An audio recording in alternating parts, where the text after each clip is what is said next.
Did you enjoy WrestlePalooza? I did not. No. Well, I can tell you someone else who did not enjoy WrestlePalooza. And that is ESPN. Because after WrestlePalooza, they did a review, as they would, and they gave out grades. So the overall grade for WrestlePalooza ended up being a C. The quick note summary, if you only want to hear that part, is at the bottom here. So it says final grade C. The excellent Vaquer versus Sky match saved this show from being truly average. It was a phenomenal display inside the squared circle. Everything else was underwhelming.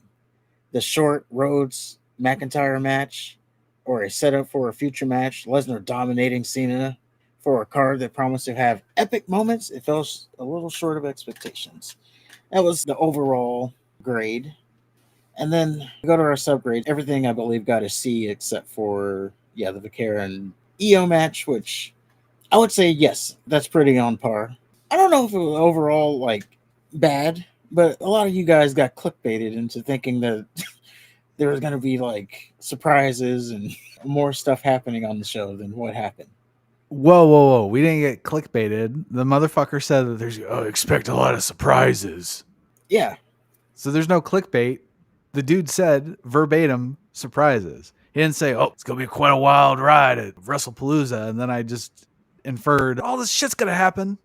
No, he said surprises. I expected to be surprised. The only technical surprise is Stephanie McMahon's announcement. That's not a fucking surprise. Nobody returned. Nobody turned. There was no major title change. There was a new champion crown. Was it that surprising that Stephanie McMahon won?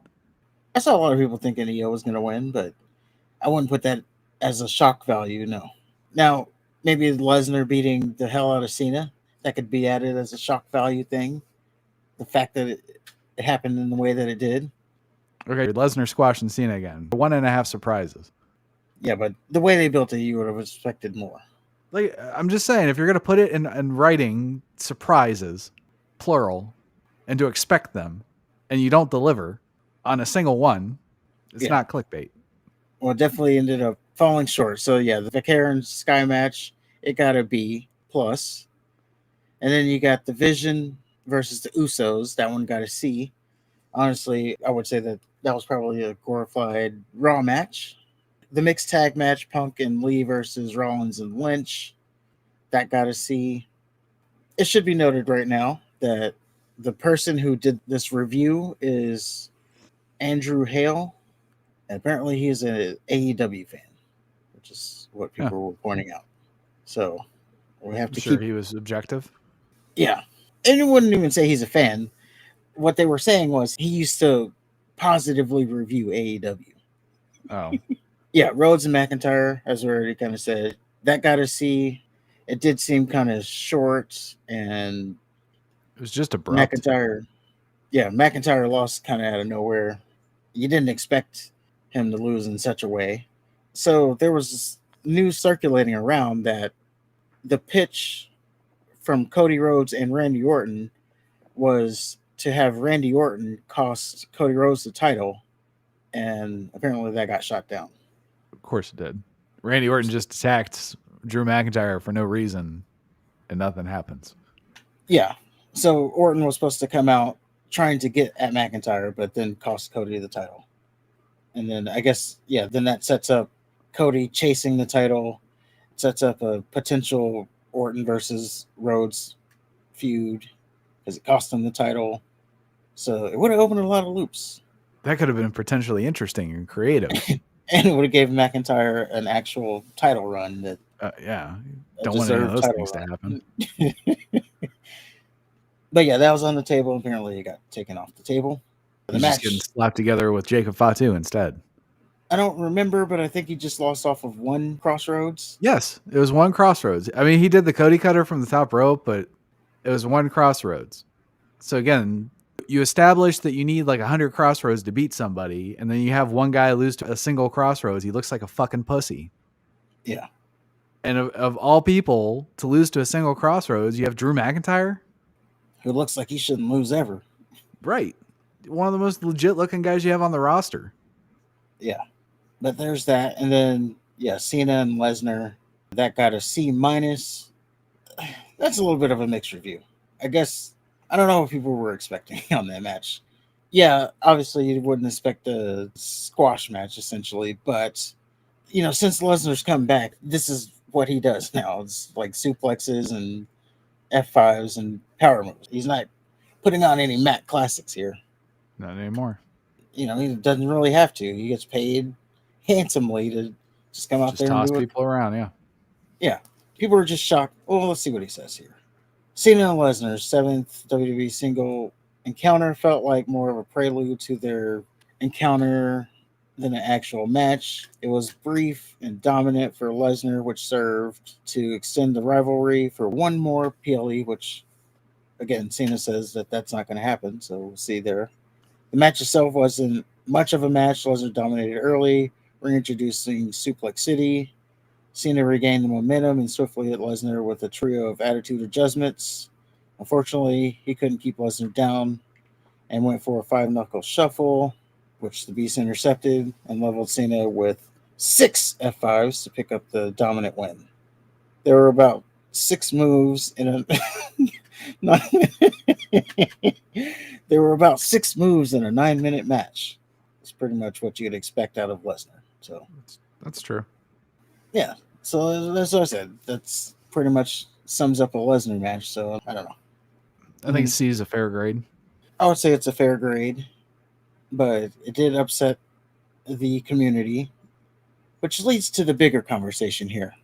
Andres Hells actually had to send out another tweet because it was Friday and people were still talking about it. So he, I guess, talked with Busted Open Radio and he says, I love pro wrestling. I've loved pro wrestling since I was 3 years old.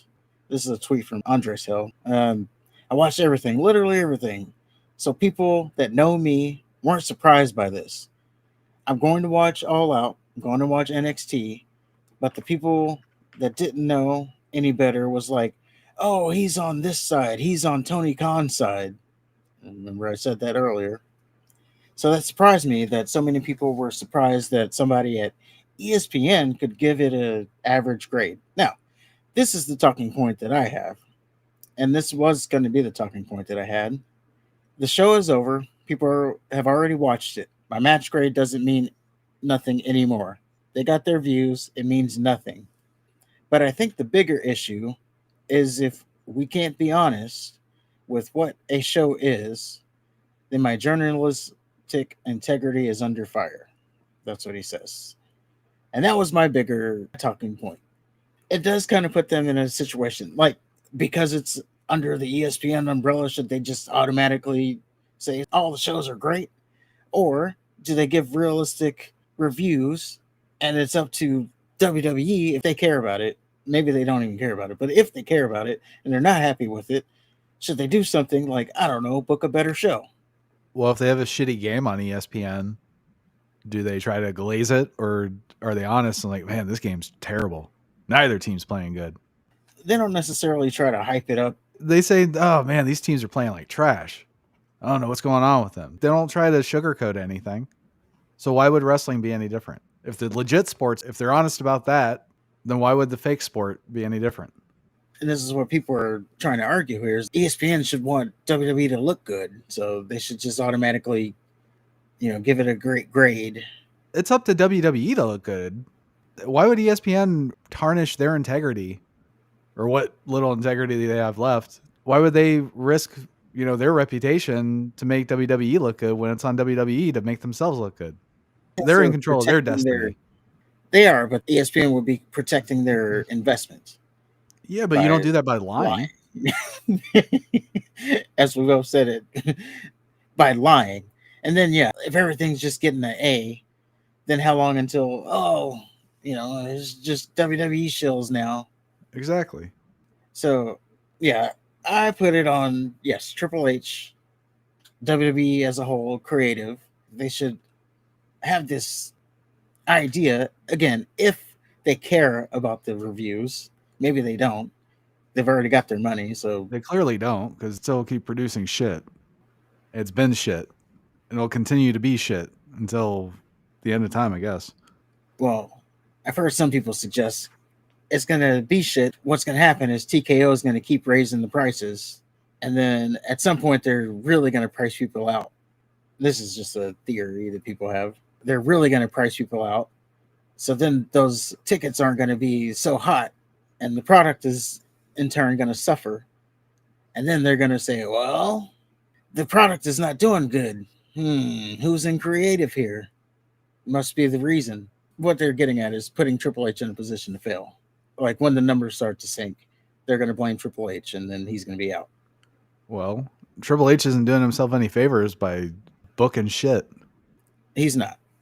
So yeah, WWE, if they do care about the reviews, then yes, they should indeed book a better show. And it's not on ESPN to soften the blow just because they're partners with WWE. Yeah, if ESPN has a segment dedicated to reviewing shit, WWE should not be exempt from criticism, despite a partnership with ESPN. Yeah, and especially if they're being fair. Like, we broke it down. That was a fair review. Yeah. It wasn't just like being mean to be mean or, you know. I was surprised the AJ Lee match got a C, if I'm being honest. Thought he would have given it a B for woke points. Just because it's the other woman's match. Yeah. Yeah. AJ Lee's return. The greatest women's wrestler ever. Aside from Michelle McCool, of course. Second to Michelle McCool. Or even them, probably. We'll put Becky Lynch first so they can get their name in the thing. Yeah, Becky Lynch, Michelle McCool, then AJ Lee. Yeah, those are the top three to do it. Greatest women's wrestlers of all time. It just keeps amazing me that that's just so far out of the question is to have WWE just put on a better show. Poor WWE. Like, there's no way they can do that. Like, come on, book a better show. What are you, crazy? What do you want, miracles? Yeah. What do you want him to do? His hands are tied. You know, The Rock,